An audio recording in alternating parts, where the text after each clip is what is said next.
Espero que você esteja tendo um ótimo tempo conosco aqui, seja assistindo nossos vídeos, ouvindo podcast. A nossa esperança é que isso seja uma ótima ferramenta para trazer valor para a sua vida, para que você seja edificado. E se você quiser algum dia visitar-nos e conhecer o nosso trabalho, fique à vontade. Nós estamos aqui em Volta Redonda, sempre aos domingos, às 10 horas da manhã ou às 7h30 da noite. Vai ser um prazer te receber. No mais, fique conosco, aproveite o conteúdo, que Deus te abençoe. Um abraço.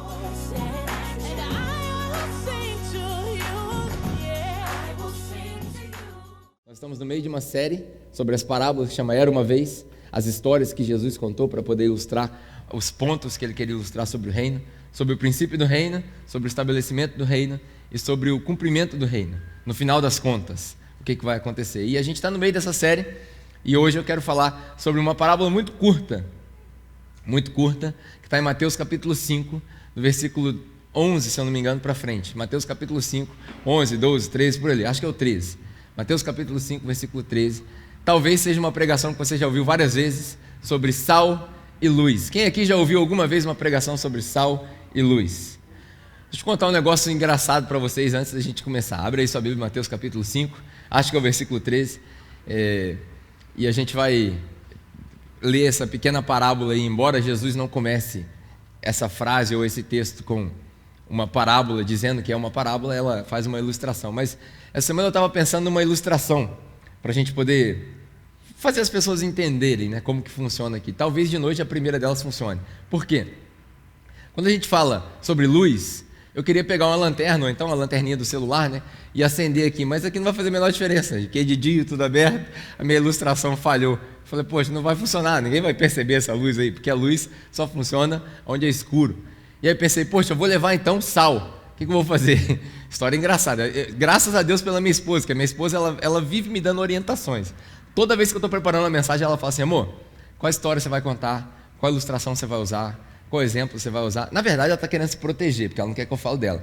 Mas ela está sempre procurando a ilustração que eu vou fazer para ver se funciona. Já viu quando você conta piada, ninguém ri, você fica sem graça. Então ela quer ver se funciona, ela quer me proteger. Eu já fiz uma vez, eu queria fazer uma ilustração de rasgar a Bíblia, ela falou, pelo amor de Deus, faz senão que você vai ficar igual aqueles caras que aparecem na televisão chutando santo. Então, ela me salvou dessa. Aí eu falei, hoje eu ia fazer uma ilustração que eu ia fazer, eu ia pegar um prato de sal, fazer um monte de sal, eu ia passar esse prato de sal para vocês irem experimentando sal. Ela falou, amor, quem faz isso é policial quando faz apreensão de cocaína, filho. Aí eu falei, no Rota 07, boate aqui vive com os rolos que a gente conhece. Se eu passar isso daqui, se isso é pego fora do contexto no YouTube, lascou. Então não tinha ilustração, infelizmente não tinha ilustração. O que eu pensei? Vou com a camisa. Aí o Lucas reparou, sal e luz, certo? Então, para você lembrar, vim com a camisa sobre sal e luz. Mas essa parábola, ela está no meio da mensagem mais famosa de Jesus, o Sermão da Montanha, que a gente já falou aqui algumas vezes. Ninguém sabe ao certo se esse sermão foi pregado na montanha, no pé da montanha, se ele foi pregado tudo de uma vez, ou se ele foi pregado em vários pedacinhos e aí juntaram. Quando você lê Lucas e Mateus, você vê um pouquinho de diferença. Mateus 5-7 você vai encontrar lá em Lucas 14, e aí você vê alguns pontos a mais. Então, reza a lenda que esse sermão da montanha, na verdade, ele foi montado aí na sua Bíblia, mas foram várias falas de Jesus ao longo do ministério dele, compiladas nesses 2 capítulos aí, Mateus capítulo 5 até capítulo 7.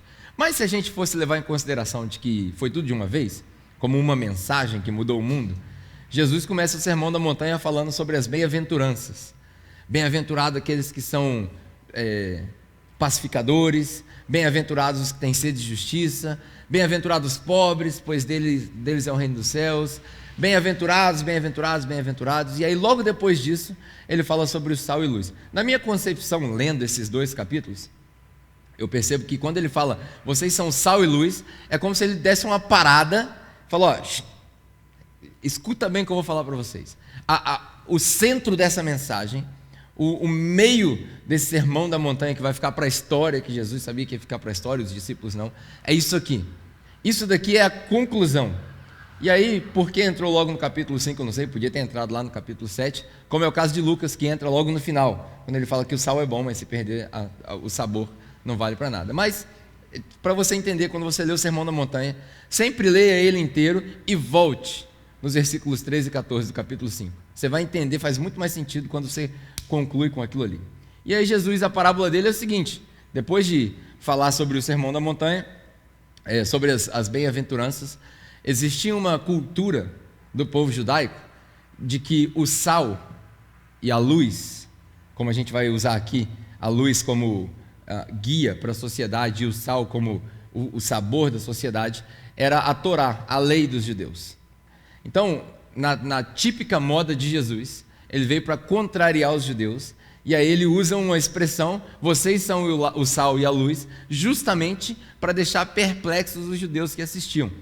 Tinha uma multidão cercando ele, e aí Jesus chama os discípulos mais para perto e fala: vocês são o sal e a luz. Vocês.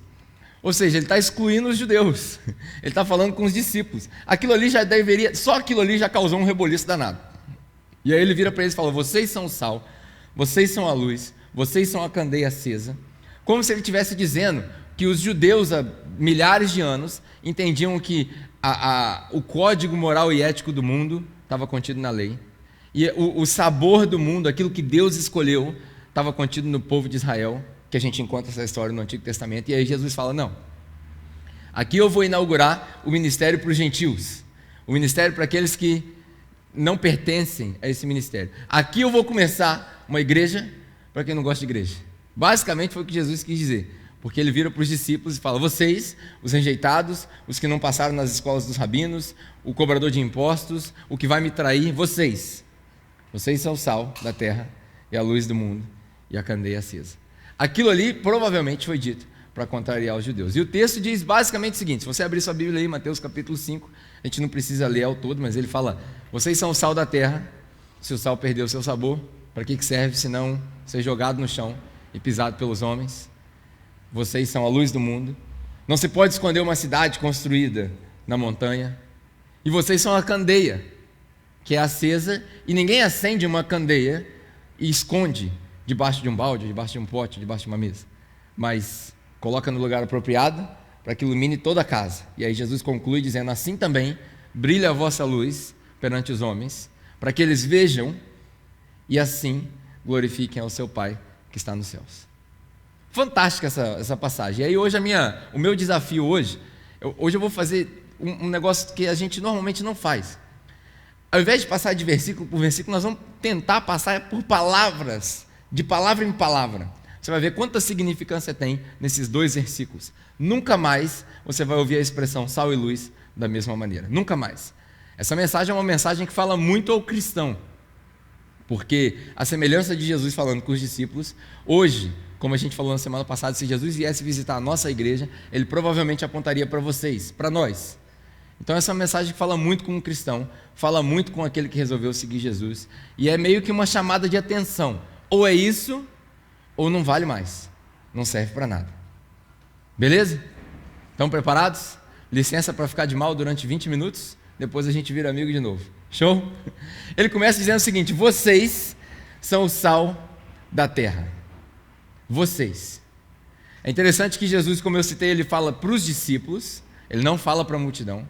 Nesse momento ele vira para os discípulos e fala: vocês, numa frase quase que imperativa, quase que um mandamento: vocês são o sal da terra. E o que é sal? Eu acho que essa pergunta já deve ter sido feita várias vezes, e muita gente já ouviu mensagens dizendo que o sal é um preservante, um preservador, né?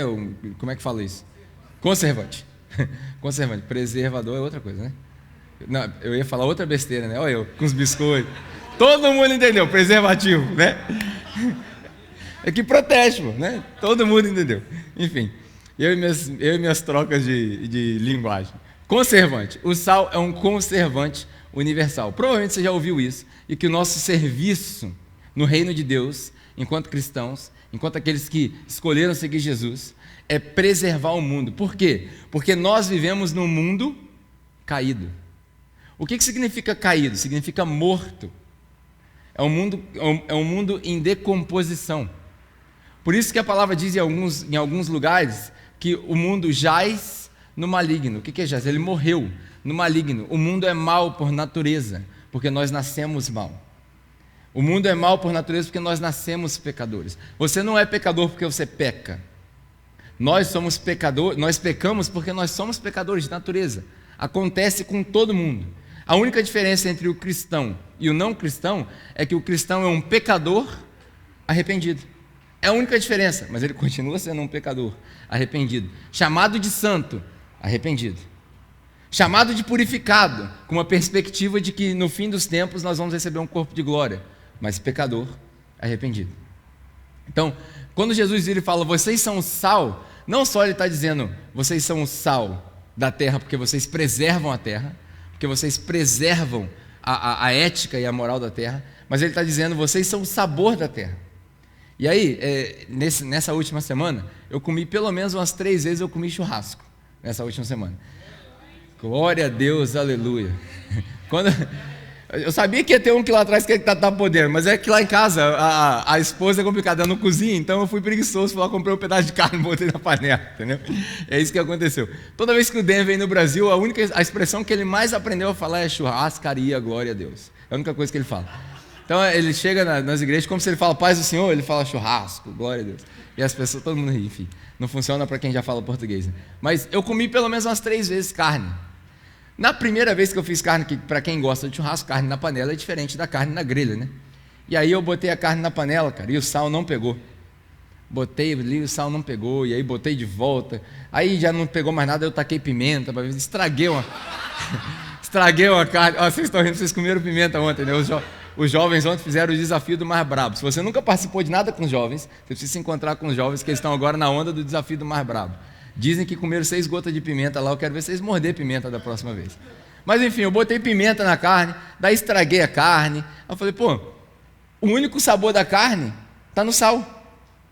Você já parou para pensar que na nossa comida o que a gente come é sal e alho? O que a gente sente é sal e alho. Eu estava no hospital agora, passei os últimos 2 dias no hospital e a comida do hospital não tem sal. E o hospital regula sal, não sei se você sabe, por causa dos hipertensos.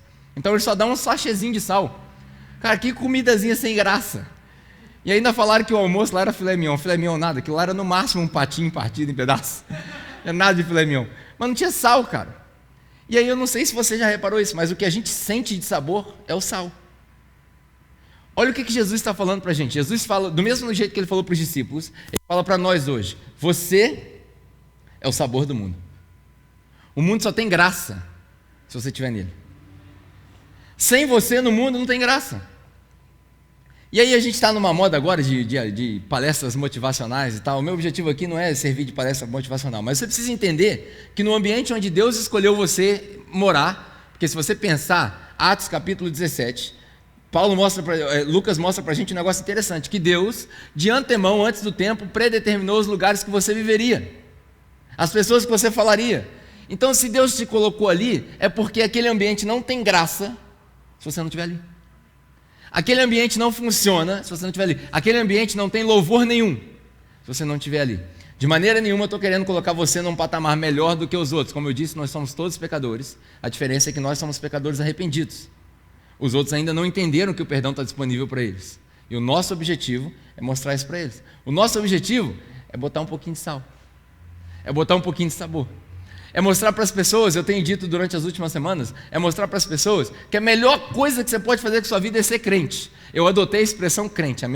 Enquanto eu estava anotando, a minha esposa falou assim, amor, muda crente para cristão, né? Porque crente tem aquele... Não, gente, a gente precisa voltar nos tempos onde a gente tinha orgulho de ser crente. A gente tinha orgulho de andar com a Bíblia debaixo do braço. Eu lembro que quando eu era pequenininho, passavam os caras lá na minha rua, indo para a igreja de manhã, e eles falavam paz do Senhor para todo mundo, para os cachorros, para o gato, para o poste, todo mundo, com a Bíblia debaixo do braço, terno. Estou dizendo que você vem de terno para a igreja? Não, está calor, a gente não tem ar-condicionado aqui. Mas a gente precisa voltar a ter orgulho de ter fé em Deus. Um bom orgulho. A gente precisa voltar a ter orgulho de ser identificado como crente. Na hora que a gente chegar lá no trabalho, o cara fala assim, olha o crente chegando aí. Aí você já falou, glória. Por quê? Porque se a gente não mostra o nosso sabor, ninguém entende que nós fomos salgados. Por isso que ele fala no final, para que as suas boas obras brilhem perante os homens. Então a gente precisa sair do esconderijo, sair do disfarce do crente 007. E a gente precisa assumir essa postura de novo. Nós somos crentes. É a melhor coisa que a gente pode fazer, viver com uma certeza de que Deus nos ama, de que Deus se importa com a gente, de que a vida eterna nos aguarda e que a gente não precisa temer que a gente não precisa viver em depressão, que a gente não precisa viver triste, que a gente não precisa viver perplexo, que a gente não precisa duvidar o que vai acontecer depois. Nós temos a certeza da nossa ressurreição, porque Paulo diz lá, 1 Coríntios, capítulo 15, se não for a ressurreição de Cristo, nossa fé é em vão. Então a gente não precisa viver com medo, a gente não precisa viver duvidando. Essa certeza o mundo não tem. Esse é o sal. Esse é o sal. E aí Jesus fala, vocês são sal da terra. O que é a terra? É o lugar onde você mora. A terra é o nosso campo missionário. Tudo bem que o Elon Musk quer mandar a galera para Marte, né? Nós vamos ter que evangelizar o povo em Marte agora. Está uma briga entre o Richard Branson e o Elon Musk para ver quem vai chegar primeiro em Marte. Porque a NASA já está falida, não sei se vocês sabem, mas a NASA está falida. A NASA, aquela Agência Nacional, não sei como é que fala, a Agência Nacional de Exploração do Espaço dos Estados Unidos, que é a mais famosa, que botou o primeiro homem na Lua, que ontem nós celebramos 50 anos do Neil Armstrong pisando na Lua. Se você não aprender nada hoje, pelo menos você aprendeu história. 50 anos do homem pisar na Lua. Agora estão querendo mandar de novo outra expedição. A NASA não tem foguete, a NASA depende da Rússia para mandar um astronauta para o espaço. Para cada astronauta que eles mandam, custa $80 milhões para mandar um astronauta para o espaço. Não é nem para a Lua, só para a estação onde fica a manutenção dos satélites, das coisas todas. E aí por fora, tem dois caras no mundo brigando, o Richard Branson e o Elon Musk brigando para ver quem vai mandar o primeiro homem para Marte. Uma colônia de exploração para Marte. Eu não sei se eu vou viver até esse tempo, mas eu vou treinar meus filhos e meus netos para eles entrarem dentro do foguete e evangelizar todo mundo em Marte. Você já viu aquela série lá do 3% que tem no Netflix, o The 100 lá, que a galera fica tudo isolado? Meu amigo, eu quero mandar o primeiro missionário para Marte. Imagina, se a gente falasse assim, cara, o primeiro missionário em Marte veio da capela. Olha que louco, uau, quem falou? É isso, cara. O primeiro missionário em Marte veio da capela. Cara, imagina a gente ter que explicar a história de um mundo caído, olha que loucura, onde a gente dependia de oxigênio para viver. Olha que louco. Imagina a gente ter que explicar para as pessoas, quando elas começarem a lidar com os problemas morais e éticos, de se conectarem com partículas de nanotecnologia para tentar viver mais, e a gente fala para eles, meu amigo, você não precisa viver mais, você pode viver eternamente. Olha que doideira. Talvez você nem para pensar nisso, né? As viagens minhas que eu tenho. Enfim, sal da terra. Jesus estava falando de terra, Jesus estava falando do seu território, é o nosso campo missionário. Mas aí ele fala assim, mas e se o sal perder o sabor? Serve para quê? E aí eu não sei se você fez essa experiência, alguma vez você já ouviu isso, mas sal não perde sabor. O sal que a gente tem refinado em casa não é o sal que ele está falando aqui. Mas mesmo o sal refinado, você pode deixar o sal ali 10 anos. Ele vai até empedrar com a humildade, mas ele não perde sabor. Você pode botar a mão nele ali, ele não perde sabor. Porque a propriedade química do sal não perde. Mas o que Jesus estava falando aqui, antigamente eles não tinham sal refinado igual a gente tem para jogar em cima da carne. O sal deles era o sal colhido junto com areia, junto com minerais, um monte de coisa do mar.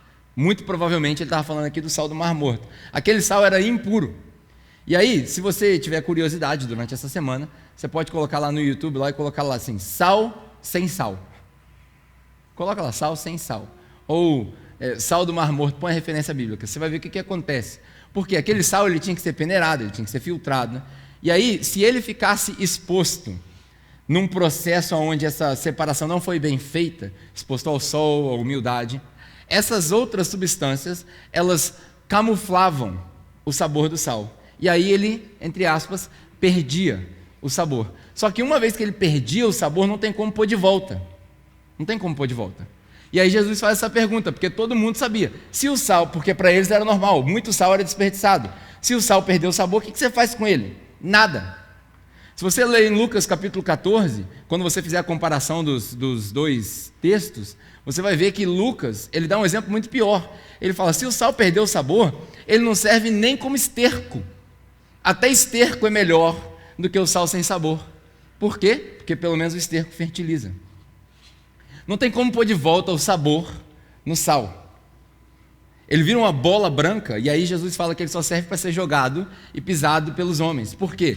Quando os romanos faziam as estradas, eles usavam muito sal desidratado, que é esse sal aí que perdeu o sabor, para jogar em cima dos caminhos, e aquilo ali ajudava a matar a vegetação. Olha que interessante se a gente for palavra por palavra. Quem é o sal? Quem é o sal? Eu. Certo? Agora eu estou fazendo de propósito para você poder entender o peso. Quem é o sal? Nós somos o sal. Se o sal perde sabor, serve para nada. É pior do que? Pode falar.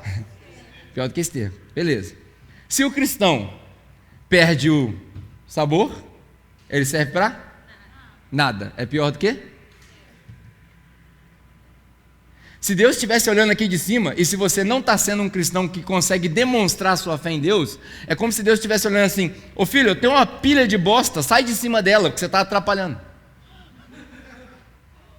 Pelo menos a pilha de bosta que tem aqui eu vou usar, eu estou usando a palavra forte para você entender. Essa pilha aqui de esterco, pelo menos eu sirvo para crescer vegetação, para servir de ilustração para o meu reino, onde os pássaros criam os seus ninhos e criam habitação. Você está me atrapalhando. Ou seja, se você não está sendo cristão a ponto das pessoas verem que você é cristão, que você é crente, você não serve nem para esterco. Pesado, né? Pesado. Só que ele vai mais para frente. Perdeu o sabor, não tem como fazer, só serve para ser pisado pelos homens. Ou seja, o crente que não consegue ser crente no mundo, vira chacota. Quantos de nós não conhecemos várias pessoas que já fizeram chacota de crente? O que é o pisado pelos homens? É exatamente isso. Vai virar ridicularização. Por quê? Porque a gente não sabe defender a nossa fé. Porque a gente não consegue justificar a nossa fé. Se você ler a carta que o apóstolo Pedro escreveu, ele diz para nós que a gente tem que estar sempre pronto para defender a nossa fé. Ou seja, por que você crê em Jesus? Com todos esses avanços tecnológicos, com todas essas mudanças, que a gente acha que é progresso e na verdade me parece regresso, com todas essas questões filosóficas que desafiam as nossas cosmovisões, filosofia agora, hein? Por que você crê em Jesus? Por quê? Qual é a justificativa que você dá para quem não crê? É só fé? Ah, é fé. Se eu não me engano, no ano de 1700 e pouco, eu posso estar enganado.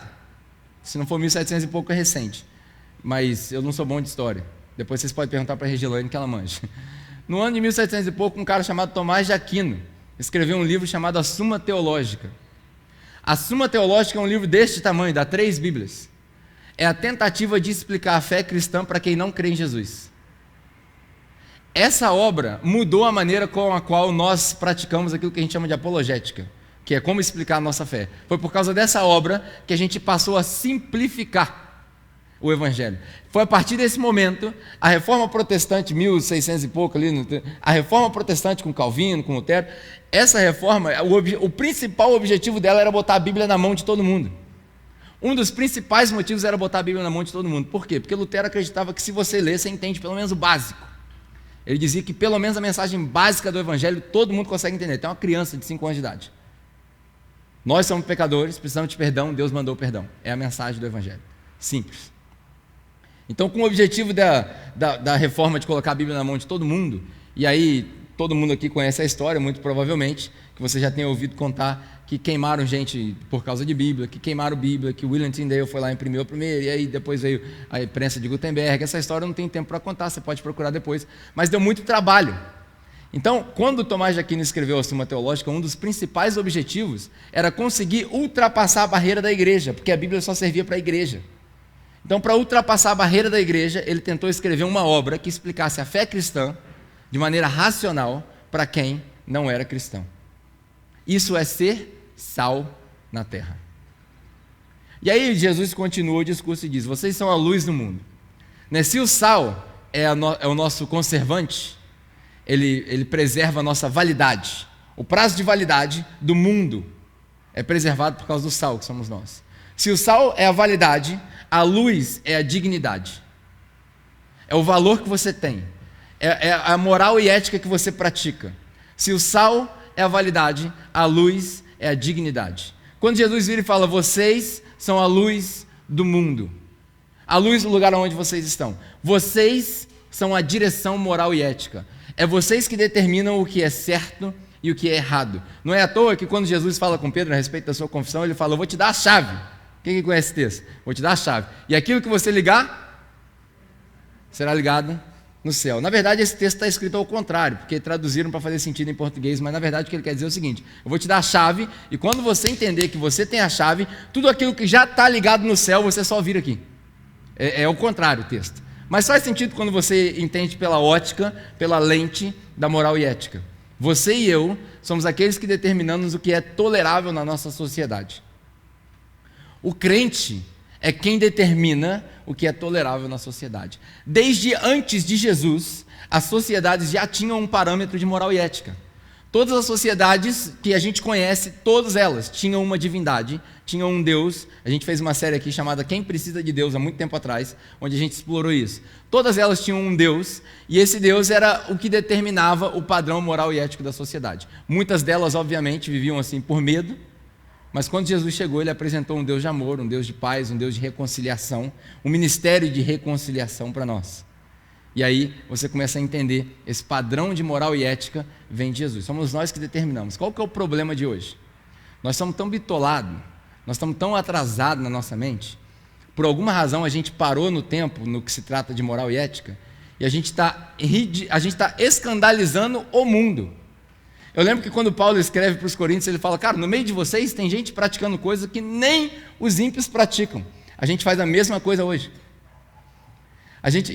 Mais uma vez eu vou lembrar, não estou aqui para defender minorias nem maiorias, esse não é meu objetivo, começar uma polêmica, mas há pouquíssimo tempo atrás foi reportado que houve uma passeata em São Paulo com 3 milhões de pessoas, onde Lulu Santos cantava em cima de um trailer, e a ideia é que eles se respeitassem uns aos outros, cantando aquela música lá, toda forma de amor e por aí vai. Nós temos as nossas convicções, você não precisa render as suas convicções para respeitar o próximo. Aqui que está a diferença. Se você for um ser humano digno, dignidade, luz, moral e ética, você não precisa render suas convicções para respeitar o próximo. Ele tem as convicções dele, você tem as suas, e vocês vivem em paz. Nós deveríamos ser esse povo cantando essa música. Nós deveríamos ser o povo que respeita um ao outro. Nós deveríamos ser o povo que abraça. Hoje, ao invés de abrir a porta, nós estamos fechando. Ao invés de abraçar a pessoa, nós estamos apontando o dedo. Nós não fomos chamados para ser juízes, nós fomos chamados para ser receptores. O chamado da igreja é para receber. A gente recebe todos que aparecem e a gente espera que Deus, porque aqui já falei isso aqui várias vezes, que Deus faça, porque a gente escolheu ser uma igreja que tem fé em Deus. Estou falando que você tem que render as suas convicções de maneira nenhuma. Você tem todo o direito de ter as suas convicções, mas nós não fomos chamados para ser juízes. Por quê? Todo aquele que decide ser juiz tem que ser também o salvador, o que paga a pena. Se você não tem condições de pagar a pena de um outro pecador como você, não tem como você julgar. Não estou falando que a gente também não deve julgar aquilo que acontece dentro da igreja. Muito saudável a gente aprender isso. Quando Paulo fala que a gente não deve julgar o próximo, quando Jesus fala não julgue para que você não seja julgado, ele está falando lá de fora. Lá do povo, lá de fora, que não entendeu o que você entende. Eles não têm a mesma ficha que você tem. Agora, quando a gente fala de dentro da igreja, é nosso dever pastorear um ao outro e auxiliar um ao outro para que nós andemos num caminho digno do nosso chamado, para que nós vivamos uma vida digna do chamado de Jesus. Então, uma vez que a pior coisa que a pessoa pode fazer, e aqui isso aqui é uma brincadeira, obviamente, mas a pior coisa que você pode fazer para alguém é pregar o evangelho para ela. Pior coisa. Porque se ela entender, a pior coisa que ela vai fazer é levantar a mão dela e falar assim, eu quero.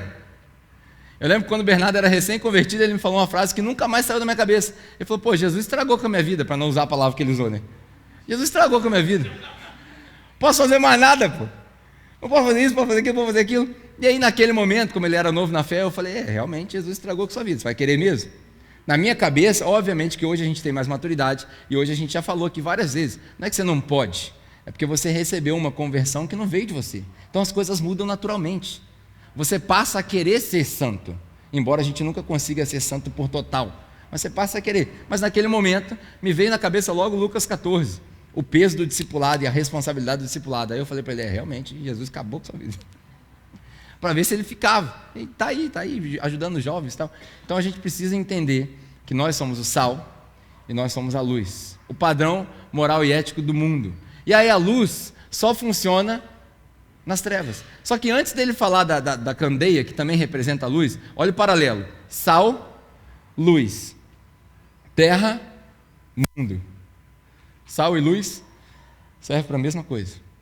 E aí ele fala de uma candeia. O que é a candeia? É aquele lampião, né, aceso. E aí ele diz, vocês são como o lampião que é aceso na escuridão. Só que antes dele falar isso, ele fala um negócio muito interessante.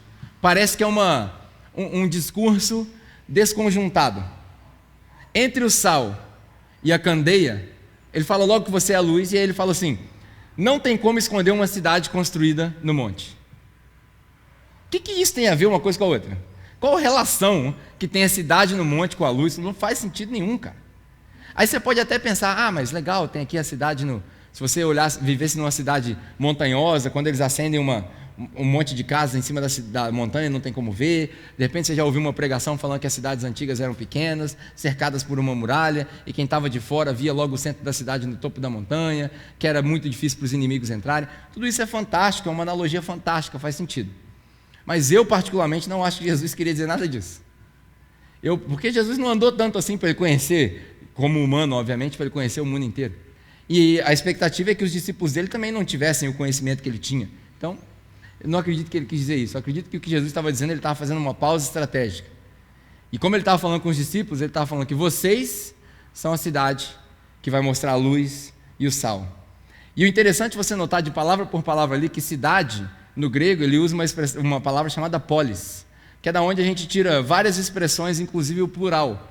Ou seja, primeira observação: não tem como ser igreja sozinho. Porque vocês são uma cidade. Vocês são uma cidade. Vocês não são uma casa. Vocês são uma cidade. Não tem como ser crente sozinho. O pessoal fala assim: salvação é individual. Salvação é individual, mas o cristianismo é plural.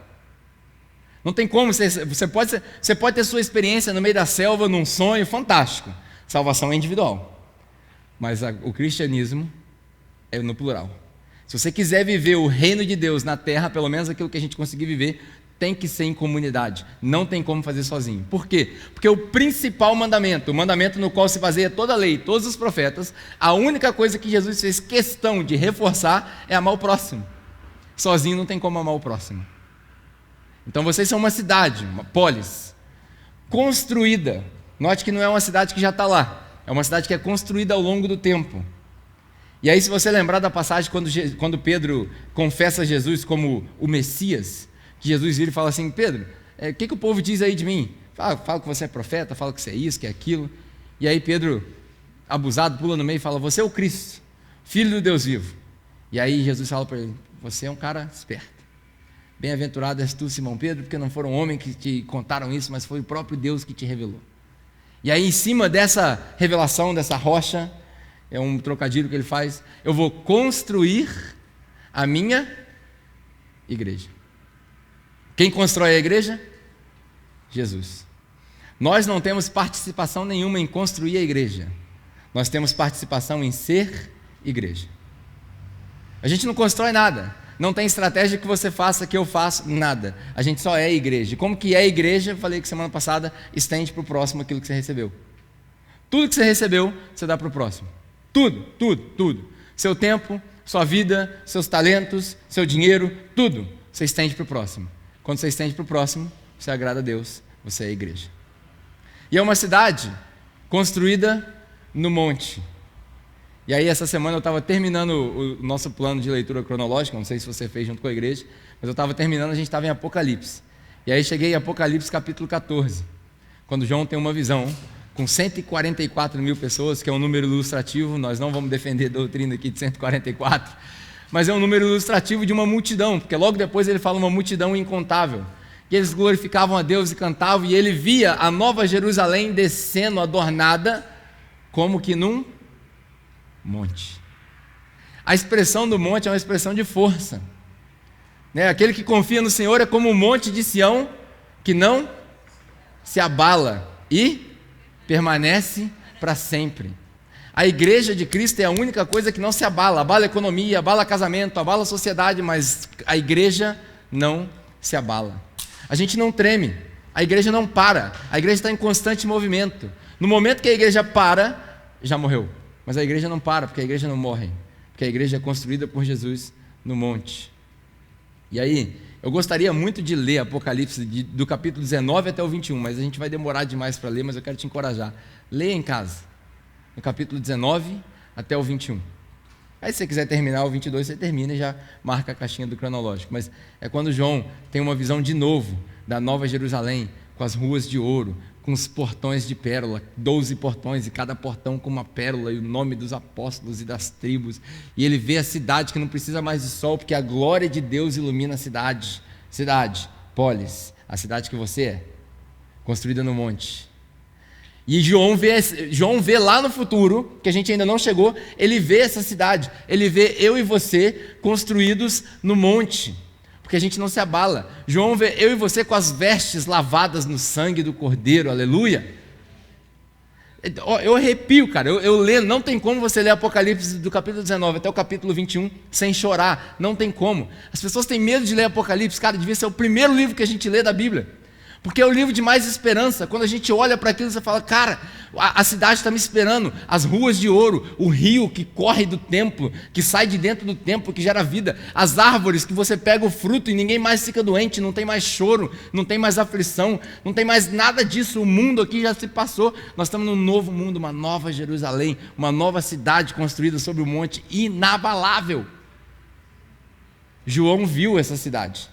Eu acho que quando Jesus para nesse discurso, ele fala, cara, vocês são o sal da terra, porque aqui nesse tempo vocês precisam salgar a terra, vocês precisam dar sabor, vocês são a luz do mundo, vocês são a moral, para! Mano, vocês são a cidade construída no monte. Acho que os discípulos, quando ouviram aquilo, eles falaram assim, que cidade é essa, mano?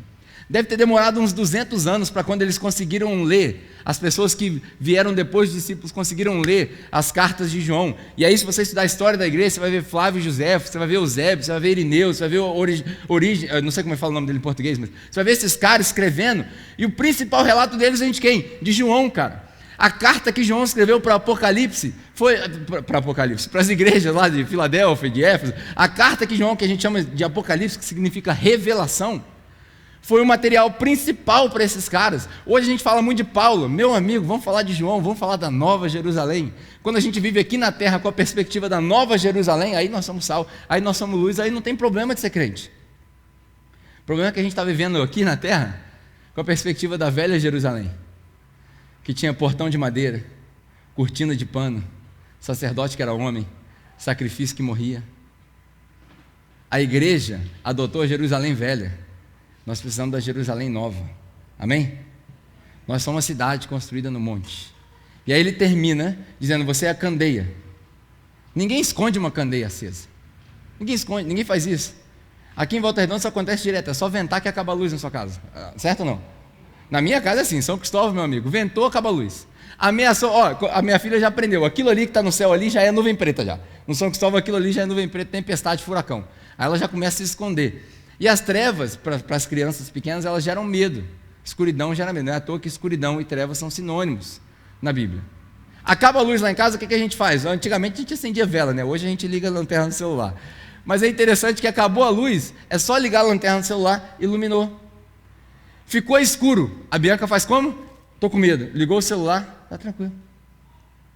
Olha que interessante. Se não tiver caído a internet, então melhor ainda, né? No 3G, daí ela liga o Netflix e pronto. Netflix é a nova candeia das crianças. Mas nós somos uma candeia acesa. E aí olha como é que ele fala. Ninguém esconde uma candeia, mas coloca ela num lugar apropriado. Um lugar apropriado. O que é o lugar apropriado? O lugar apropriado está aqui, é a mesma linha do mundo e da terra. O melhor lugar para a luz é onde? Na escuridão. O melhor lugar para a luz é na escuridão. Essa semana um cara falou para mim assim, cara, eu convidei uma pessoa para ir para a igreja, mas ele ficou meio receioso, porque ele falou assim, mas a igreja é no rota? E aí ele respondeu, não rota. Mas aquilo lá não é igreja, cara. Porque as pessoas estão acostumadas com a velha Jerusalém, né? O templo. Mas aquilo lá não é igreja. E aí, esse cara também não é crente, ele vem na igreja umas 2 vezes, já está convidando a outra galera. E aí eles começaram um debate. E aí ele falou assim, mas por que esse negócio de igreja, que não gosta de igreja? Por quê? Aí o cara que estava convidando ele falou assim, aí você pergunta para eles lá que eu também não sei, eu estou indo, estou gostando. Mas é no rota. E aí ele veio reportar isso para mim, a gente estava almoçando. Falei, cara, você sabe o que é no rota? Ele falou assim, a pergunta dele, para começar essa conversa, foi a seguinte, você não sente que você perde pessoas por estar num lugar tão ruim? Na visão deles é ruim, para mim é ótimo. Tão ruim. Eu falei, cara, eu não estou preocupado com a multidão. Nós temos um propósito. Nosso propósito é ser luz. E luz só funciona na escuridão, meu amigo. Então a gente faz isso de propósito. Ah, mas eles não vêm. Quem não vem é crente. Então os crentes já estão salvos, glória a Deus, são nossos irmãos, a gente vê eles lá da Nova Jerusalém. Aqui nós vamos lidar com os caras que não são crentes. Então o melhor lugar para a luz é nas trevas. E a melhor posição para a luz é um lugar de destaque. Aí agora eu vou falar um negócio que talvez vai até doer na sua coluna aqui. Todo cristão deve ocupar um lugar de destaque no seu ambiente. Ah, mas eu sou funcionário da CSN. Você precisa se esforçar para estar num lugar de destaque na CSN. Um lugar onde as pessoas olham para você. No seu trabalho. Por quê? A gente aprende em Colossenses, quando Paulo fala que todo aquele que trabalha para um mestre, trabalha como se trabalhasse para Deus. Então, quando as pessoas veem o seu trabalho excelente, que você não deixou um parafuso fora do lugar, que você não deu uma aula errada, que você não deixou uma dobra na blusa que você passa porque você é passadeira na casa dos bacanas. Quando as pessoas olharem para você e falam assim, cara, seu trabalho é tão bem feito, por que você é assim? Porque eu sou candeia no lugar apropriado. Porque eu sou luz nas trevas e porque eu sou sal no mundo. Quando você vê eu passando roupa, você está vendo eu passando roupa para Deus, meu amigo. Ah, mas Deus não vai vestir minha roupa. Eu sei, a gente já falou isso aqui. Deus não precisa do seu dinheiro, Deus não precisa da sua roupa, Deus não precisa do seu sapato, eu sei. Mas quando eu estou fazendo para Ele. Ah, se eu estivesse passando as vestes de Jesus, eu não ia passar a roupa daquele jeito para o meu marido, não. Todo marido diz? Quem não falou amém é porque tem medo da esposa. Casar é complicado, mano. Você está preparando aí, né? Todo marido que não leva o lixo para a esposa, não entendeu que ele leva o lixo para Deus. Olha o Espírito Santo falando aí, ventando. O Espírito Santo é vento, né? É a palavra, pneuma é vento. Então, vamos deixar o Espírito Santo passar, tocar nos corações. A gente precisa entender isso, cara. Fazer para Deus. Todo lugar, todo cristão necessita buscar um lugar de destaque. Estou falando que esse é o principal objetivo da sua vida? Não. Eu estou querendo dizer que você precisa estar em destaque, não como os fariseus estavam em destaque. Porque o fariseu chegava no templo e ele ia para os melhores lugares de propósito. Isso daí é errado, porque a gente não está procurando crédito. É para ser destaque, é um destaque humilde, é um destaque como o destaque cristão. Quando a gente subverte a nossa glória para Deus. E aí a gente entrega tudo para Ele. Quando a gente é destaque dessa maneira, os homens veem as nossas obras e glorificam a Deus. Qual que é a conclusão dessa mensagem? O melhor lugar para a luz é nas trevas, e a melhor posição é uma posição de destaque. Ninguém põe lâmpada no chão, a não ser essas igrejas modernas que quer botar os... Né, mas a lâmpada é no alto, que ilumina a casa toda, no lugar de destaque, onde todo mundo vê.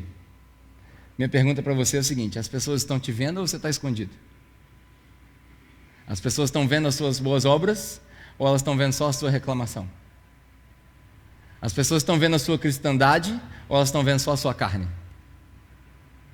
Hoje isso precisa mudar, porque a gente precisa sair daqui conscientes e decididos a sermos sal para dar sabor para o mundo, luz para guiar a moral e ética do mundo e candeia para iluminar aqueles que estão perdidos. Porque é só assim, com as nossas boas obras que já foram preparadas para nós, que a gente só entra dentro delas, só assim, quando os homens verem a gente colocar em prática a nossa cristandade, colocar em prática o amor ao próximo, colocar em prática a sã doutrina, quando as pessoas verem isso, elas vão olhar para nós e elas vão glorificar a Deus.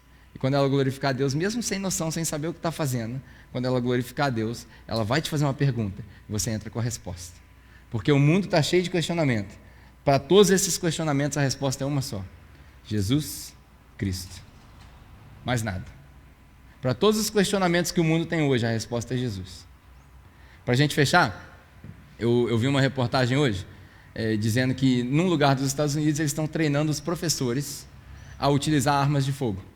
Porque nos Estados Unidos acontece muito das pessoas entrarem dentro das escolas e dando tiro, por aí vai. Achei a ideia válida no contexto deles. Claro, essa é a minha opinião, não estou defendendo aqui minorias ou maiorias, porque eles sofrem muito com isso, principalmente nessa região onde eles estavam falando, que fica ali em Utah. Mas aí eu, debatendo com as pessoas, eu falei, cara, eu lembro que quando eu estava na escola, a gente aprendeu a história da geladeira. E a geladeira antigamente tinha trava por fora. Quem aqui já viu uma geladeira com trava por fora? Só para ter uma ideia. Então, só a galera mais experiente já viu uma geladeira com... Você viu uma geladeira com trava por fora? Você tá velho, hein, mano? Galera pobre. Não, era pobre. A geladeira com trava por fora, porque não tinha mecanismo para fechar, aconteceu nos Estados Unidos várias vezes, de crianças brincando de pique-esconde, entrar dentro da geladeira e fechar a geladeira, a trava bateu o trinco, não tinha como abrir.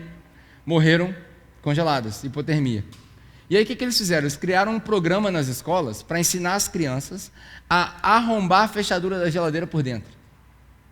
Esse programa rodou por alguns anos nos Estados Unidos, ensinando as crianças a como escapar de uma geladeira trancada por fora. Até que apareceu um gênio e inventou o quê? Atira com imã. Acabou a trava. Quando a gente fala de violência no nosso mundo, de preconceito, de por aí vai, e agora a gente falando da questão das armas, eu entendi o que os caras estão fazendo. Mas o que eles estão tentando fazer é ensinar as crianças a abrir a trava por dentro. O que a gente precisa fazer é reinventar a geladeira. No caso de armas, né, isso aí é a minha opinião, e aí não quero defender nada, a gente não precisa entrar nesse debate, mas a solução não é dar arma para todo mundo. A solução é tirar a arma de quem não precisa usá-la. Essa é a solução. Lógico que a gente tem um desafio gigantesco, o Brasil é gigantesco, as fronteiras são gigantescas, as pessoas são corruptas, a gente vive num mundo caído. E eu, sinceramente, eu não gostaria de ser a pessoa numa situação onde a escola está sendo atacada e eu não tenho como me proteger. Sou hipócrita? Talvez. Talvez eu seja hipócrita. Mas eu não gostaria de ser aquela pessoa. Eu não gostaria de ser a professora que reportou ali que certa vez ela teve que se atirar na frente dos alunos, sem defesa nenhuma, e o único obstáculo entre o maluco que entrou na escola e os estudantes era a professora. Só um tiro bastava. Naquele dia, graças a Deus, o cara passou e não atirou nela. Eu não gostaria de ser essa professora. Se eu tivesse como me proteger, eu me protegeria. Talvez eu seja hipócrita. Mas o fato é que a solução não é dar arma para todo mundo. A solução é impedir que a arma chegue na mão de quem não precisa usá-la. Essa é a solução. Na prática, como isso funciona? Não sei. Por que eu contei essa história? A solução para nós não é julgar o mundo, não é apontar o dedo, não é tentar resolver os problemas do mundo. Nós não resolvemos o problema do mundo. A igreja não resolve o problema do mundo. A igreja responde ao problema do mundo. Duas coisas diferentes. A igreja não foi chamada para resolver. O mundo vai terminar sim, nós vamos morrer nos nossos pecados. O mundo vai terminar com todo mundo pecando. Nós somos chamados para responder. Tem fome, a gente dá comida. Tem frio, a gente dá coberta. Tem sede, a gente dá água. Tem questionamento, a gente dá Cristo. Amém? Amém?